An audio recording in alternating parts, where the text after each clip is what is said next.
こんにちは、イラストレーターのネグです。今回お話しするのは背景の描き方についての Tips です。基礎的な座学ではなく、素早く実践できる背景描写があればいいなと思いませんか？そんな都合のいい小手先のテクニック集を今日はご紹介いたします。コロソのイラスト講座本編と合わせてご覧いただけますと幸いです。それではよろしくお願いします。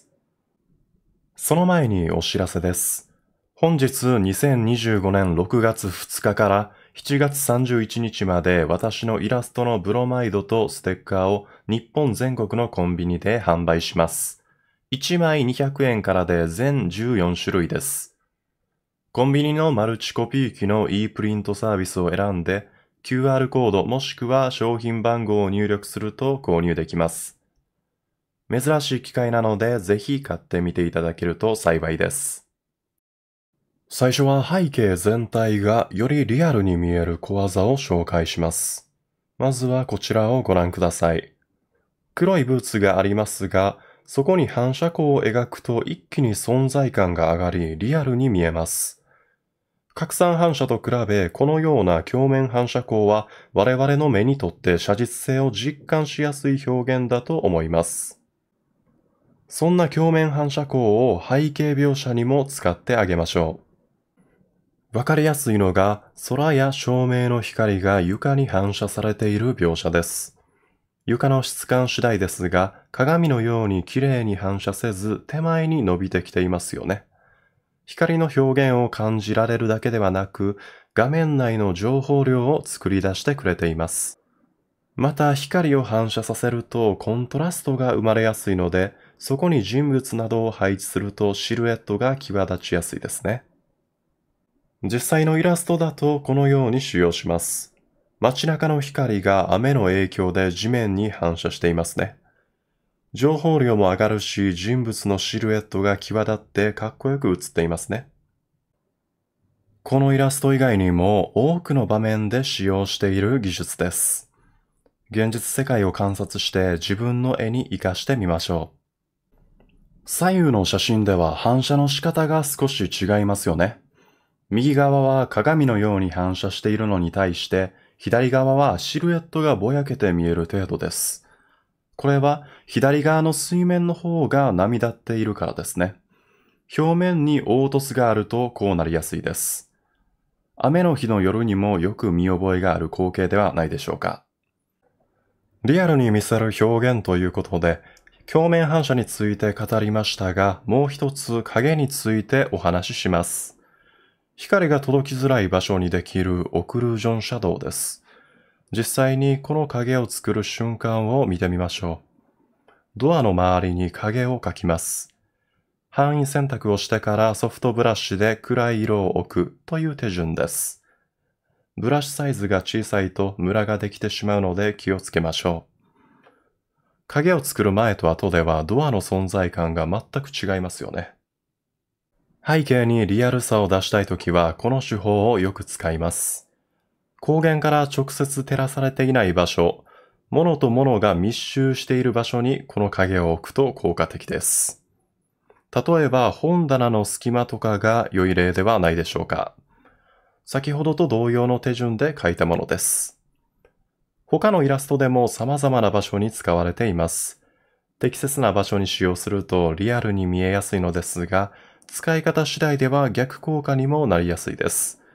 よく観察して再現してみましょう。また、オクルージョンシャドウとは別ですが、肌のような滑らかな質感を描くときも同様の手法を使います。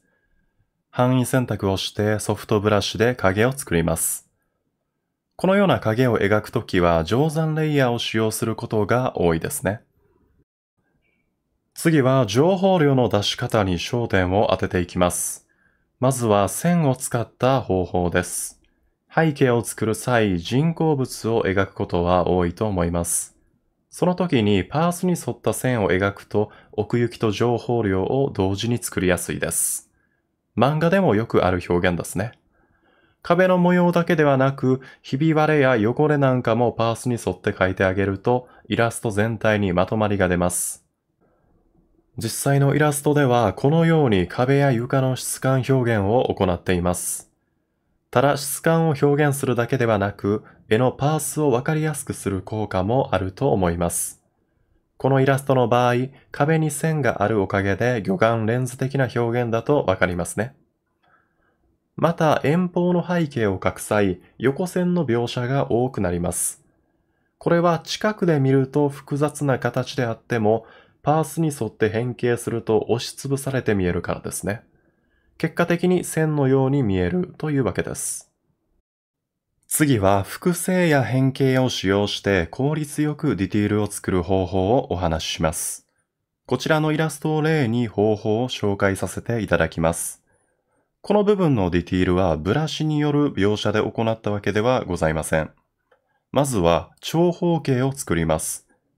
長方形を複製して2つにします。さらにそれを複製して4つにします。このように複製を繰り返してたくさんの長方形を作ります。そしてパースに合わせて変形。今回の場合は魚眼レンズ的な表現をしたかったので曲線を作り背景に設置します。これだけでも良いのですが、さらに複製をしましょう。下のレイヤーにある方の大きさを少し縮小します。そして色を変えれば、さっきまで平面的だった模様が立体に浮き出て見えますよね。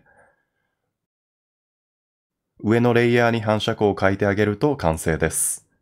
簡単にディティールが出来上がりましたよね。このように複製を使用することで時間を短縮することができます。例としては建物の窓やブロックを描くときなどに使えますね。背景の情報量についての最後のテクニックです。自分のイラストの背景が退屈に見えることはありませんか？それは物体の形状に凹凸が少ないことが原因である可能性があります。単純な箱よりも削れている部分があったり、出っ張っている部分があった方が形状に面白みを感じます。このように単純な立体を描く練習はとても大事です。例を見てみましょう。暖炉付近に注目です。できるだけシルエットを単調にしないように凹凸をつけているのがわかりますよね。シルエットが我々に与える情報量はとても大きいので、ここが平坦かそうでないかで印象は大きく変わるでしょう。その他にもわかりやすい例が建物です。こちらのイラストをご覧ください。ビルの一部をへこませたり、出っ張らせたりしています。このように背景に情報量を持たせています。もし凹凸がなかったらこんな感じになってしまいます。先ほどよりも退屈な印象になりました。また、手っ取り早く背景に情報量を与えたいときは写真素材を使うこともあるのですが、それに関してはイラスト講座や過去の動画で説明しています。ぜひそちらをご覧ください。例だけ挙げると、こちらのイラストには写真素材を使用しています。背景の雲の部分がそれです。続きまして、遠近感の作り方についてのテクニックをお話しします。空気感を作り、奥行きのあるイラストを描きましょう。こちらは私の視聴者の方が送ってくれたイラストです。幻想的な風景が素敵ですよね。ですが、もったいない点があります。それは、目立たせたいはずの中央の島のシルエットがわかりにくいという点です。島の奥にはもっと空間が広がっていることを伝わる絵にしましょう。まずは島のシルエットをなぞるように範囲選択をします。空の色と近い色を選び、ソフトブラシで島の周りを塗っていきます。そうすると島がはっきり見えるようになり、視線が集まるようになりました。影を作るときもソフトブラシと範囲選択を使っていましたよね。非常に便利なので私はよく使っています。またソフトブラシを使うのも便利なのですが、霧のブラシを使うのも効果的です。こちらも視聴者の方のイラストです。物と物の間に霧があることでより前後感が強くなりましたよね。ちなみにこのようなイラストアドバイスは私の Pixiv ファンボックスの Discord にて募集しております。遠近感を作るということは、後ろに空気を作るだけではなく、手前に物体を置くことでもあります。先ほどは空の色をとって空気感を作りましたが、逆のこともできるということです。こちらのイラストをご覧ください。空気遠近法が効いた背景が広がっていますね。そのような背景がある場所で建物のシルエットをなぞるように範囲選択をします。そこにソフトブラシで暗い色を置くと、なんと簡単に建物が出来上がりました。色が濃すぎると思ったらレイヤーの不透明度を調節してあげましょう。このイラストの他の建物も同様の方法で作ったものになります。空気遠近法が効いているので、建物のディティールを描かなくても自然に見えますよね。描写のコストが下がるのも空気遠近法の良いところです。最後に視線誘導についてお話しします。見せたいものをより強調することですね。先ほどの空気遠近法は視線誘導にも活用することができます。島の後ろに空気を描き、目立つようになりましたよね。ただこれだけでは不十分なケースがあります。それは他にも目立つものがある場合です。今回は中央以外の島は特に目立つ必要はありません。なのでそれ以外の島は背景と同様に上から空気の層を描いて目立たなくします。このように目立たせたい場所にコントラストを作ることができると視線を誘導しやすくなります。人物も目立たせたいのですが、この距離感では空気遠近法でコントラストを作りにくいです。なので空気ではなく水たまりを使ってコントラストを作ってみました。アイデア次第で様々なやり方がありますね。もう一つ視線誘導についてお話しします。視線誘導について理解を深めると構図や背景が練りやすくなるということです。構図や背景を作るとき何から書き始めていいか悩むときがありますよね。そんなときは線による視線誘導を根拠にするとその悩みが解消されるかもしれません。このイラストは最初は背景を描く予定はありませんでした。キャラクターを完全に描き切ってから背景に着手し始めました。この状態だと背景を描く自由度が高すぎて悩んでしまいがちです。ですが、線が集中する場所に目線が行きやすくなるという特性を意識することで、ある程度背景の方向性を決めることができます。顔を目立たせたいので、そこに向かって線が集中するような背景を作ればいいんです。なんならその先に人物をもう一人配置しています。このように背景描写に悩んだ際は、線による視線誘導から逆算してみましょう。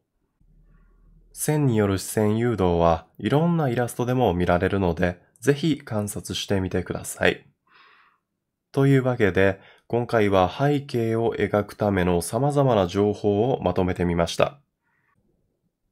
もし参考になれば幸いです。それではご視聴ありがとうございました。